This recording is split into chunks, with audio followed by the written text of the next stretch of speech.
చాలామందికి ఇంకా గుర్తుండే ఉంటుంది. మంగళగిరి నియోజకవర్గంలోని ఇప్పటం అనే ఒక గ్రామంలో రోడ్డు వెడల్పు కోసం అంటూ ప్రభుత్వం కొన్ని ఇళ్ల గోడలను కూల్చేసింది. నోటీసులు ఇచ్చి వాళ్ళు తొలగించాలనే సమయం ఇచ్చి వాళ్ళు తొలగించకపోవడంతో మంగళగిరి తాడేపల్లి మున్సిపల్ కార్పొరేషన్ అధికారులు ఒకరోజు హఠాత్తుగా ఆ గోడలు కూల్చేసే కార్యక్రమానికి పూనుకున్నారు. దాని మీద అప్పటి విపక్షంలో ఉన్న జనసేన పార్టీ అధినేత పవన్ కళ్యాణ్ చాలా తీవ్రంగా స్పందించారు. ఉగ్ర రూపుడై కదిలారు. ఏకంగా నేషనల్ హైవే మీద వాహనం పైకెక్కి ప్రయాణం చేయకూడదని నిషేధం ఉన్నప్పటికి కూడా అన్నింటినీ ఉల్లంఘించి ఆయన సాగిపోయారు. ఇప్పటం ఒక అంతర్జాతీయ సమస్య అన్నట్టుగా ఆయన చాలా పెద్ద హడావడి చేశారు. పోనీ అప్పుడు ఎప్పుడు ఆయన విపక్షంలో ఉండగా చేశాడనుకుంటే ఇటీవల నెల్లూరు మున్సిపల్ కార్పొరేషన్ పరిధిలో అనేక ఆక్రమణల తొలగింపు పేరుతో బీజేపీ కార్యాలయాన్ని కూల్చేశారు, బీజేపీ ఒక కంటైనర్లో ఆఫీస్ పెట్టుకుంటే దాన్ని తొలగించారు అంటూ బీజేపీకి చెందిన సురేష్ రెడ్డి అనే నాయకుడు అగ్గి మీద గుగ్గిలమయ్యారు. మంత్రి నారాయణని తీవ్రంగా హెచ్చరించారు. మంత్రి నారాయణతో పాటుగా మున్సిపల్ కమిషనర్ మీద కూడా ఆయన కయ్యమన్నారు. అంటే ఒక ఇంటి గోడ కూల్చేసిన, ఒక పార్టీ ఆఫీస్ సంబంధించినటువంటి కంటైనర్ తొలగించిన, కస్సుమని లేస్తున్నటువంటి కూటమి నాయకులు అధికారంలో ఉండగానే ఇదే రాష్ట్రంలో వందల ఇళ్ళు నేల కూలిపోతున్నాయి. 40-50 ఏళ్లుగా నివాసం ఉంటున్నటువంటి పేదల స్థిర నివాసాలు హఠాత్తుగా బుల్డోజర్ పాలవుతున్నాయి. ఒక అర్ధరాత్రి పూట తెల్లవారుజామున బుల్డోజర్ దాడి చేసి మొత్తం ఇళ్ళన్నీ నేల మట్టం చేసేస్తుంది.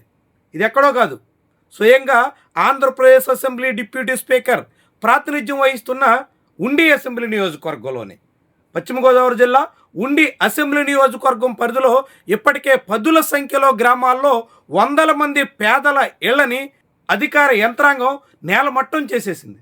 ఎందుకయ్యా అంటే కాలుష్యం నివారించడం కోసం అని కాకమ్మ కథలు చెప్తుంది.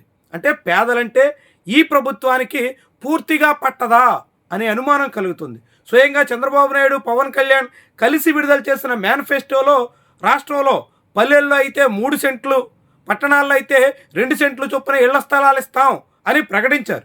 జగన్మోహన్ రెడ్డి అయితే సెంటు స్థలాలే ఇస్తున్నారు, మేమైతే రెట్టింపిస్తాం అని డంకా బజాయించి మరీ చెప్పారు.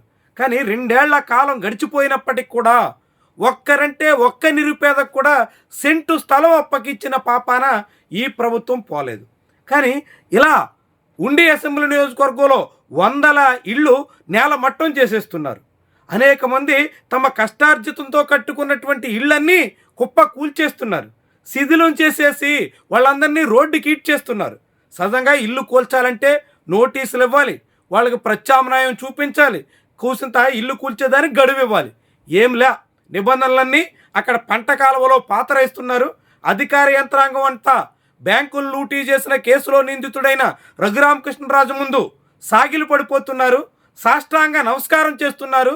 దాంతో అక్కడ నిబంధనలు వర్తించవు, భారత రాజ్యాంగమే అక్కడ పాటించరు అనేటువంటి పందాన సాగుతున్నారు.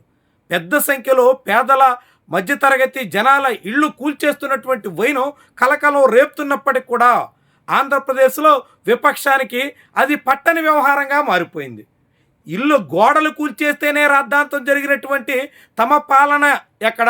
ఇప్పుడు ఇళ్ళు వందల సంఖ్యలో కూల్చేసిన వైఎస్ఆర్సీపీ పూర్తిగా మిన్నకుండిపోయినటువంటి ఈ వ్యవహారం ఎక్కడ అనేటువంటి ప్రశ్న కూడా వినిపిస్తుంది. ఒక అధికార పక్ష నాయకుడు ఇదేచ్ఛగా పేదలిళ్ళు కూల్చేస్తుంటే ప్రధాన ప్రతిపక్షంగా ఉన్న వైఎస్ఆర్సీపీ మాజీ సీఎం నాయకత్వంలోని పార్టీ ఎందుకు స్పందించకుండా తమకు పట్టని వ్యవహారంగా సాగిపోతుందంటే ఏమనాలి?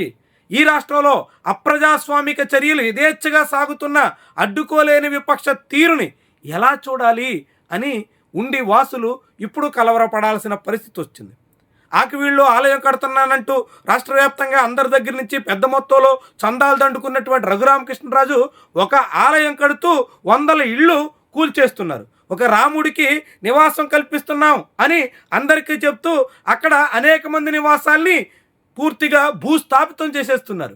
ఇలా రఘురామకృష్ణరాజు లాంటి వాళ్ళ అరాచకాలకి అడ్డుకట్ట వేయకపోతే వైఎస్ఆర్సీపీ గొడ్డలి పార్టీ అని, ఆ పార్టీ అరాచకం చేసిందని, తెలుగుదేశం, జనసేన ఎన్ని మాటలు చెప్పినా జనం నమ్మేదానికి ఆస్కారం ఉండదు. అంతకు మించి అరాచకం కూటమి పాలనలో సాగుతుందనే దానికి ఇవన్నీ సాక్ష్యంగా నిలుస్తాయి. దాంతో చివరికి జనం తగిన సమయంలో బుద్ధి చెప్పక తప్పని పరిస్థితి వస్తుంది. మరి దీన్ని చంద్రబాబు, పవన్ కళ్యాణ్ గుర్తిస్తారా? కాకుంటే రఘురామకృష్ణరాజు తెలుగు వీరలేవరా అంటున్నారు కాబట్టి ఆయనకి మళ్ళీ ఇప్పుడు అడ్డుకట్టేస్తే ఎదురు తిరుగుతారని భయపడి ఏదైనా చెయ్యొచ్చు అనేలా లైసెన్స్ ఇచ్చేస్తే ఆ తర్వాత పరిహారం చెల్లించుకోవాల్సింది ఈ ఇద్దరు నాయకులేనని గుర్తించుకోక తప్పని విషయం.